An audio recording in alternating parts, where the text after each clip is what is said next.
Di sini negeri kami, tempat pagi terhampar, samudanya kaya raya, tanah kami subur Tuhan.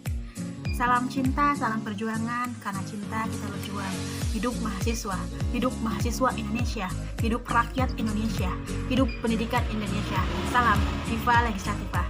Assalamualaikum warahmatullahi wabarakatuh. Perkenalkan, nama saya Karunia Dewi Mailina dari Program Studi Kimia Fakultas Matematika dan Ilmu Pengetahuan Alam Universitas Negeri Semarang. Dalam legislatif esai nasional, saya akan menjelaskan sedikit tulisan saya, yaitu peran aktivis mahasiswa, kontribusi legislator muda dalam meningkatkan kepedulian politik di lingkungan masyarakat Pantai Anyer guna menyongsong Indonesia Emas 2045. Banyak sekali julukan yang disampaikan oleh dunia kepada Indonesia. Antara lain, ada yang menyebut sebagai negara maritim, sebagai negara jambut khatulistiwa. Karena Indonesia yang kaya akan sumber daya alamnya sangat membuat orang-orang di dunia sana mengagumi keindahan yang dimiliki oleh Indonesia. Di Indonesia sendiri ada 17.000 pulau.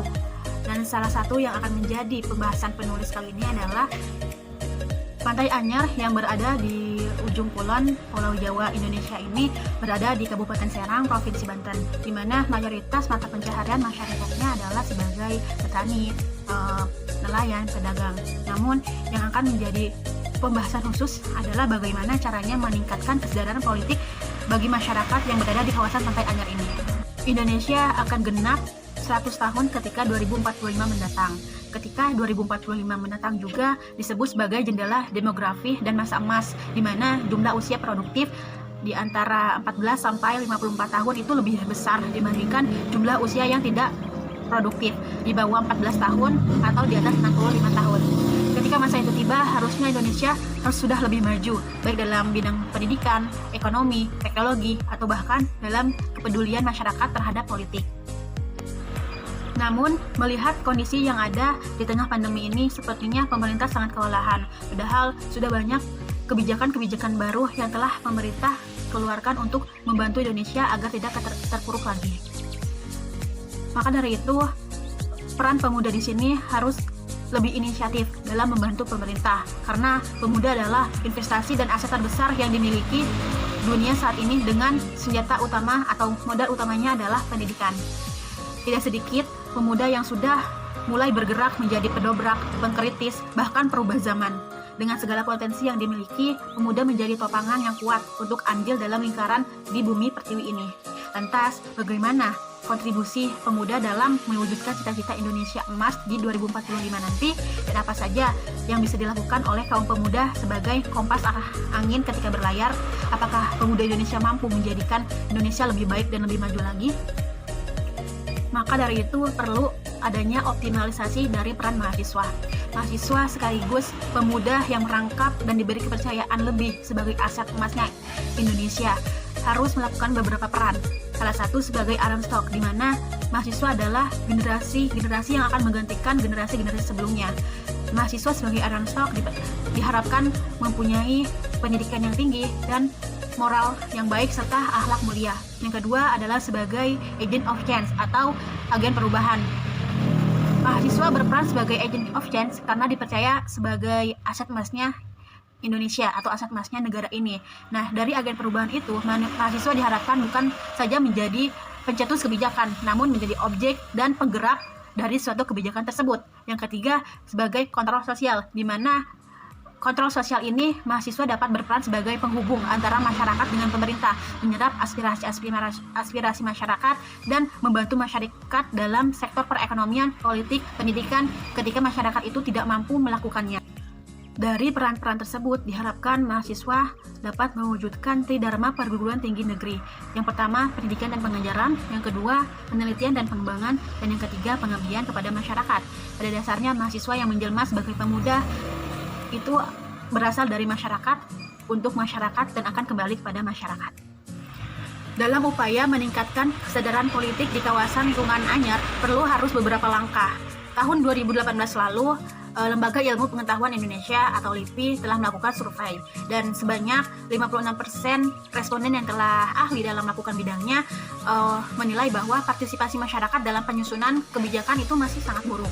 Sedangkan 28,9% memiliki persepsi bahwa keakuratan data pemilih tetap atau DPT menjadi problem penting dalam penyelenggaraan pemilu serentak.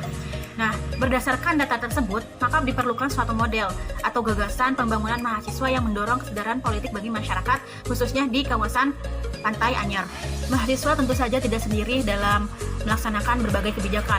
Perlu adanya peran pemerintah daerah setempat guna mendorong berbagai kebijakan tersebut agar tetap dilaksanakan, serta adanya peran dari pemimpin desa untuk mendorong suatu kesejahteraan politik dan sosial melalui sebuah konsep. Pemimpin desa juga diperlukan sebagai salah satu topangan, yaitu welfare pluralism di lingkungan masyarakat Pantai Anyer. Namun, yang utama dalam membangun semangat berpolitik bagi masyarakat di kawasan Pantai Anyer ini adalah konsep dari People Centered Development atau sebuah upaya dalam pemberdayaan pemuda di lingkungan Pantai Anyer. Dalam konteks ini, masyarakat perlu dilibatkan pada setiap tahap pelaksanaan pembangunan dan perencanaan, pelaksanaan, bahkan sampai evaluasi program yang mereka lakukan. Maka dari itu ada dua solusi yang dapat penulis sampaikan pada tulisan ini. Yang pertama adalah solusi jangka pendek, yang kedua solusi jangka panjang. Nah, jangka pendek di sini mengoptimalkan peran mahasiswa sebagai agen perubahan dalam pembangunan nasional, di mana mahasiswa nantinya bisa memfasilitasi pemuda desa setempat dengan training dan capacity building. Yang kedua yaitu jangka panjang, di mana jangka panjang adalah peran pemerintah yang harus dioptimalkan. Pemerintah bisa membentuk suatu satuan tugas pendidikan di setiap daerah-daerah tertentu dan memberikan sebuah beasiswa kepada masyarakat yang berprestasi tapi tidak mampu untuk melanjutkan pendidikan lebih tinggi lagi.